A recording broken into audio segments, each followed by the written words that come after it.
Matt Lenihan for Boxing Social in association with Empire Fight Store and Our Kings. Always a pleasure to have Joe Gallagher back on the channel. We'll be doing a visit to Champs Camp very soon. It's been a while. We're much needed one.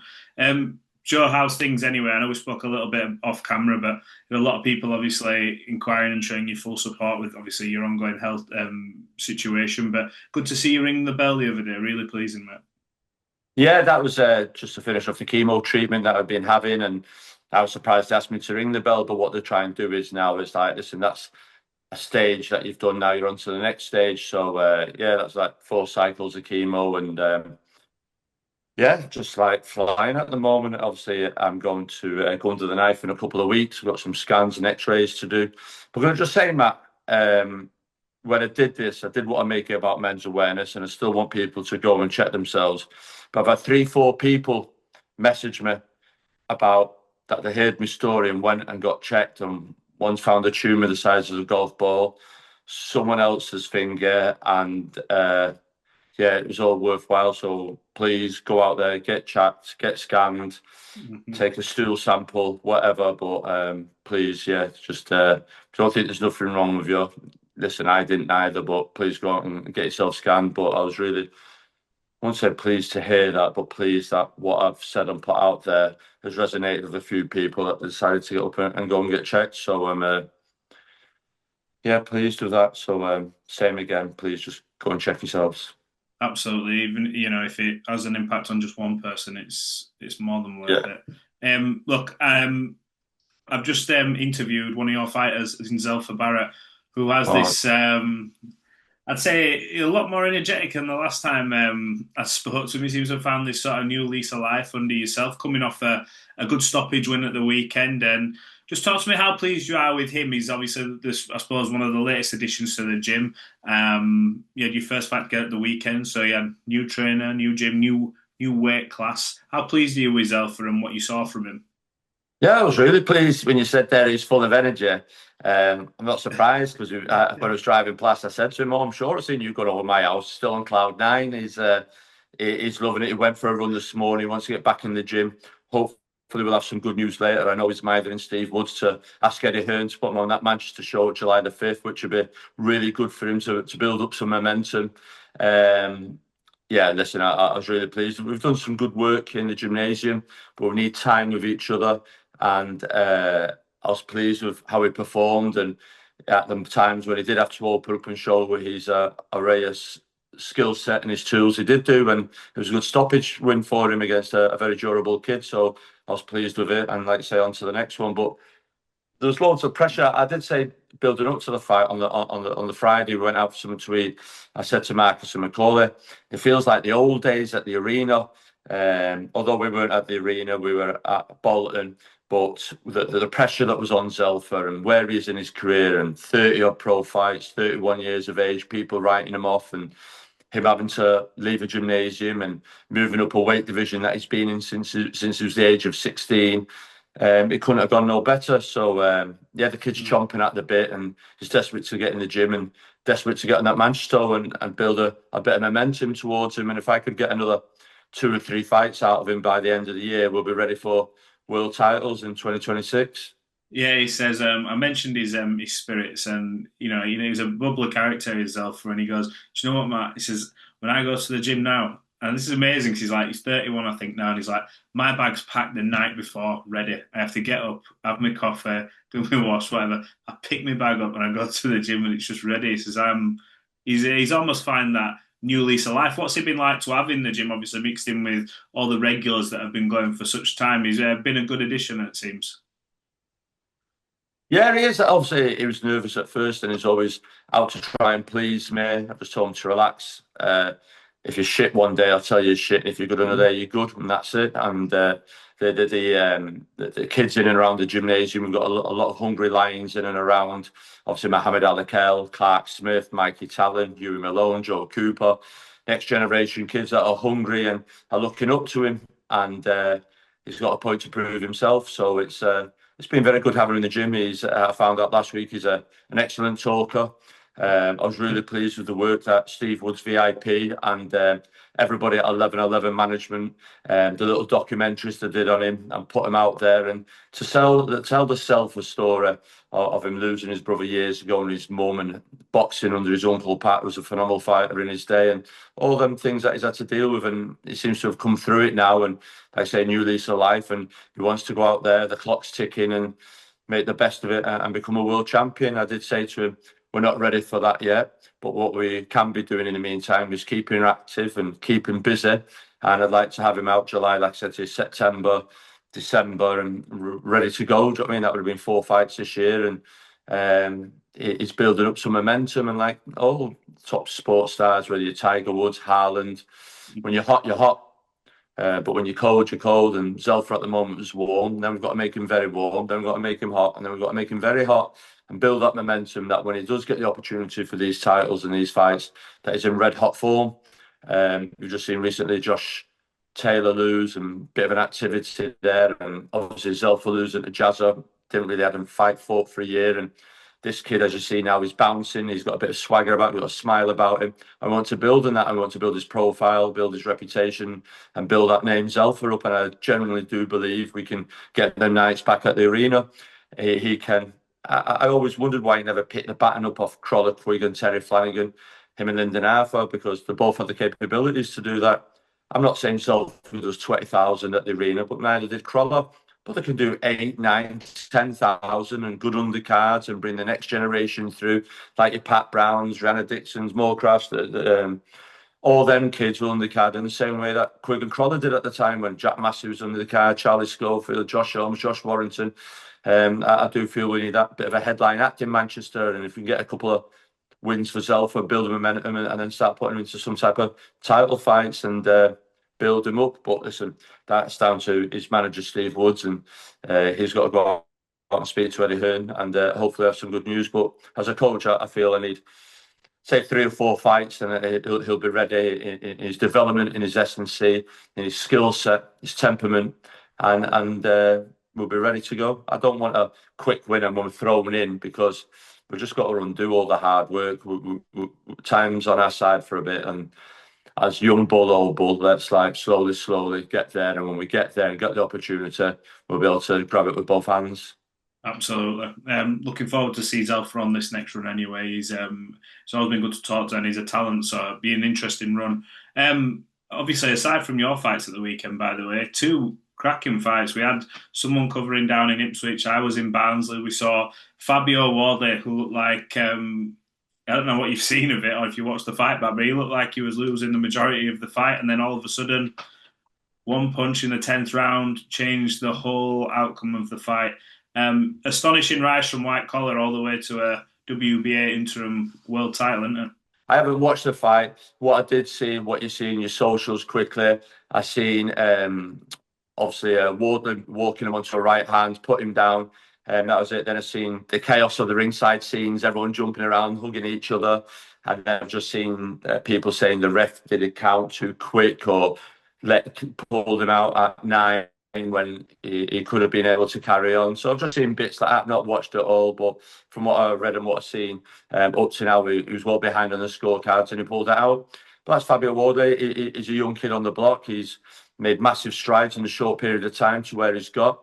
And I think where everyone was wanting to push him onto the world and everything else, I might just put the brakes on him a little bit and just show that if it wasn't for that right hand, he was heading for a defeat. He's a little bit more experience before he goes challenging for them world titles. But listen, he's a good team with Ben Davison and Frank Warren, and they know him best. But like I said, to pull it out in the bag in the 10th round, it was spectacular. But I've seen they want a rematch, and I'm sure people would see that rematch again. Obviously, I think Warder did the rematch with Fraser Clark. He's not prone. He's not what's the word I'm looking for? Not scared of having a rematch, and I'm sure if they want to do that again, everyone would pay to watch that. It was a good fight by all accounts. Sticking with the heavyweight division, then obviously you've got Lawrence Okolie in your gym, I believe, and obviously he was scheduled at one point to fight Richard Riakporhe. I think I've seen him on Sky Sports talking about his future. What can you tell us about Lawrence and what potentially could be next? Some big fights out there for him. Yeah, there's a lot of fights. I think there's a lot of people sleeping on Lawrence Okolie. I still think a lot of people don't really know what Lawrence at heavyweight is. He's had one appearance at heavyweight, first round knockout. The other one was at bridgeweight when he won the world title. He's done two 1-round wins in a year. It was a year ago, a couple of weeks ago, Poland. And I said to a couple of people, we just need rounds. He's not got off a stool to any instructions from me yet. How can we go in fighting Cabiel? It was the WBC, I think, interim Lawrence, WBC #1. How can we go fighting him? We've not had no rounds. We need a fight. In the same way Moses Atuma's had a bit of a fight, bit of a thinger. We just need a fight, whether it be Otto Warling or any of them people, give us rounds under the belt, give us a bit of experience, take the rust off, and in there, and just to have rounds of the belt and consolidate position as the WBC #1. So Lawrence is training in Dubai. He's over here this week. He's just become a dad last week. Oh, nice. So Lawrence will be over here back end of next week training. So hopefully we'll have some news. I'd like to see him on that August show in Riyadh. That gives us 9-10 weeks. I'd have him on that show out in Riyadh. So Moses Atouma, Dillian Whyte, we get Lawrence with a fight against himself. I set nicely then for anything that happens before the back end of the year with Cabiel. Yeah, definitely. What do you make of that fight that's been sort of touted between Itauma and Dillian Whyte? When they said there was a big fight next for Dillian, I wasn't expecting it to be Moses Itauma. Well, yeah, a lot of people were hinting, obviously, Dillian Whyte, Lawrence Okolie. Regarding what Evan said, Lawrence Okolie, we've asked for that numerous and numerous times. Regarding what Dillian says, Dillian didn't want it. Then there was talk, it's Dillian AJ. AJ's got to come back with him, but now it's Dillian Moses, and Dillian's looking for that one big payday. And if he isn't fighting Joshua Fury, then obviously Moses Atumo. It's a high risk fight. Was it high reward? I won't say high reward, but he's beat a scalp, he's beat a name, he's beating someone who has got a reputation of being durable, big puncher, good left hook, and if a motivated, fit Dillian Whyte turns up on the night, is a handful for anybody. He's been in the gym for a while. Moses, I don't know whether they've sparred in the past. Like I say, he's just had a quick win as well, had a fight, and he mostly wants these type of fights, these Dillian Whytes, Jamel Millers, Trezoras, Hrgovic's. He wants these type of fights before he goes on to the next level. So yeah, it's a good fight for Moses Atumo. If it's a cash out fight for Dillian Whyte, or it's a chance for Dillian Whyte to gate crash and put the young pup to sleep and take that ranking off him and put himself back in the title picture. So there's a lot of wins on plus points for both fighters in this fight. Definitely. Just a couple more from me. We're approaching a busy July period. Daniel Dubois faces off against Oleksandr Usyk in the rematch.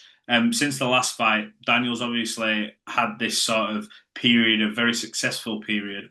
He had some questions asked for him in all these fights, your Jarrell Millers, even the Joshua fights before he lands the KO, and Hrgovic, sorry.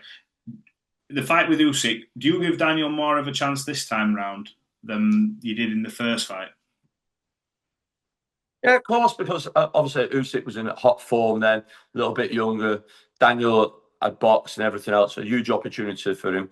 But Daniel Dubois, listen, I think he's been incredible over the last 18, 24 months. The fights that he's had, the manner in which he's winning, the air of confidence about him. And Oleksandr Usyk has been in some big fights himself. Obviously, the 2 fights with Fury, no one really knows what that's took out of him yet.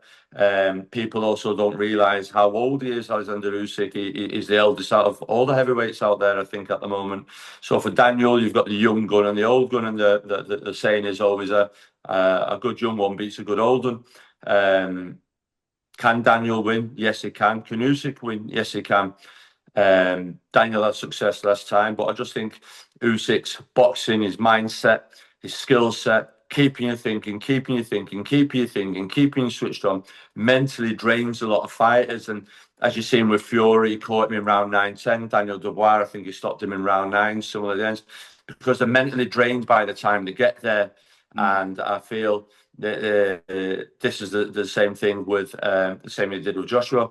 If Daniel can keep that mindset, keep strong, don't be mentally exhausted, have good tissue, have success, And like Derek Chisora's there, just keep going, keep going, keep going. I think it will land. It won't walk on to one. I think Daniel Dubois has got a very good chance of beating this. It's how quick Usyk can remind Daniel of where you are, who you're up against, and bring him back to that dark place of 8 and 9 last time they fought. And it's up to Daniel not to be caught with anything and let Usyk know it's a different opponent this time. I'm the world champion. Look what I've done with AJ. Look what I've done with Hrgovic, and I'm going to do you now. You need to have that type of mindset. Definitely. The same night as well. Never thought I'd be saying this again, but there's an opportunity to see the legend that is Manny Pacquiao at 46 years of age. What do you make of his return? Obviously, removed from the sport, I believe, for 4 years. Long past his best. Was seen in an exhibition not looking great, and he's going in there against Mario Barrios. Now, he looks incredibly fit, but as you know, during this game, time waits for no man. But what's your thoughts on it? Listen, I seen his introduction into the Hall of Fame this week up in Canastota, him and Freddie Roach. Yeah, listen, Manny Pacquiao is 46 years of age. There's other fighters out there that have come back. George Foreman did it at 42 and others. But Manny Pacquiao is not stupid. Obviously, he's a politician over there in the Philippines, and he knows his. I think last time out he was involved in some type of event, and I say we've all seen the images of his wife feeding him some type of porridge or soup or something else. He took a bit of a beating in that, or was marked up, and it wasn't the best. But Manny Pacquiao knows himself, and I'm sure people would have been in and around him, come out, watched him, and seen. I suppose like the British Border Control would send people out and watch him spar to see that he still has got it and still has things, and hopefully that's what's gone on here and giving him the green light. Because I wouldn't like to think, although there's talk of you seeing you fighting at the moment, I don't think you could just turn up, get a license, and go and show people would come out and want to watch him train for him, spar, and see what there's still. A lot of fighters say you're a long time retired. Manny Pacquiao's done everything there is to do in the game. People question why he's coming back. Yeah, so I think it's very hard at the moment. Boxing, it's getting to a point where boxing, sooner or later, you won't be able to tell whether it's a misfit show or a boxing show. Yeah. No, well, yeah, don't. Not going to sit and disagree with you on that. There's that much sort of variety and things happening in boxing. You don't know what's happening at the minute. Yeah, there is. I just think boxing. I just think that. Yeah, I just think the whole lot in boxing, the whole thing. It's just. I just wish someone could just put a firm hand and just like let's rewind 10, 15, 20 years where people tuned in to watch boxing, proper fights. We didn't have like all sorts going on at the moment. People are tuning to boxing, watch the best be the best, and we are getting that at the moment. But there's other times that there's people getting opportunities through being whatever they're being and not through contenders working the hard way and getting the opportunity. Does that make sense? It's all about. Yeah. I know people say like about characters, but I don't. There's a lot of kids out there that are hard working and not getting opportunities. It's just if you do something stupid on YouTube, or if you can flip a table, you can be controversial and it's them type of things. You know what I mean? And like I always say to my fight, you don't see you really Usyk, Lomachenko, Canelo flipping tables. Be reminded of that. Definitely. Will that be almost pushed back a little bit more if Sky Sports aren't continuing? We're seeing a lot in the news now that the boxer aren't potentially going to be with Sky moving forward. I know Ben Shalom has said that talks are still ongoing, but are you hoping that Sky Sports still has a big part to play over the coming years? Yeah, listen, Sky Sports team with Johnny Nelson said it's been around for around 40 years. We've had great nights, great previews, but I don't think Sky Sports will go anywhere. When you have the big productions and the big shows, no one does it as good as Sky Sports when they're really out and they're really everything time and effort into it. I don't think there's no machine like it. It's a massive machine, and it's great. I do feel the carry on. There will be boxing involved. How that happened, I heard a rumour the other day about Eddie Hearn going back to Sky. I don't know, but I do agree. a point that Eddie Hearn said that about Matchroom, and it is hard for Ben to follow in their footsteps from Eddie Hearn, having 30 plus shows a year, going from a Bellew or a Smith in Liverpool up to Scotland to Ricky Burns, do you know what I mean? Back down to Sheffield for a Kellerbrook, over to Manchester for a Crawler O'Quig, back down to London then, do you know what I mean, with the fighters there, and then obviously Anthony Joshua, Katie Taylor, and the cycle of the fighters and the shows and bringing things out of small hall into stadiums was big shoes to fill. But at the same time, Ben Shalom has done well in the time that he's been there to an extent. He could have done better. He's aware of coming better. He's a young kid cutting his teeth. He had good people around him. Whether he took heed of their advice, it remains to be seen and to be told whether he did or not. There was a lot of good fighters that he could have signed and he didn't sign. I felt that he went for the first picks like in an NFL draft, where the cute people, the peanut people that been around, like Frank Warren, didn't. Frank Warren was going around signing your 17-year-old Moses Atumas and prospects and signing your ABA champions and your GB runners-up, not necessarily the Olympians. And Frank, without a doubt, has got the strongest stable in the UK at the moment. And that's just through experience. And the same with Eddie Hearn there now. He went off to conquer America. I'd say he took his eye off the ball with his British stable, but he'll be rebuilding that again now. It's learning on the job for Ben Shalom at the moment. It'll be interesting to see now the broadcaster, whether it's TNT, the Zone, or wherever else is going to go. But hopefully Ben can learn, I'm not saying from his mistakes, but learn from what's gone before and not necessarily go chasing the biggest fighters that are wanting the biggest money. And he can build a stable in the same way that Frank's doing with his prospects and Eddie Hearn will be doing again. And that's what Ben Shalom needs to do. He's had some great nights, obviously. Eubank Smith, Kell Brook, Amir Khan. There's been some big shows and he started off with a blast, do you know what I mean?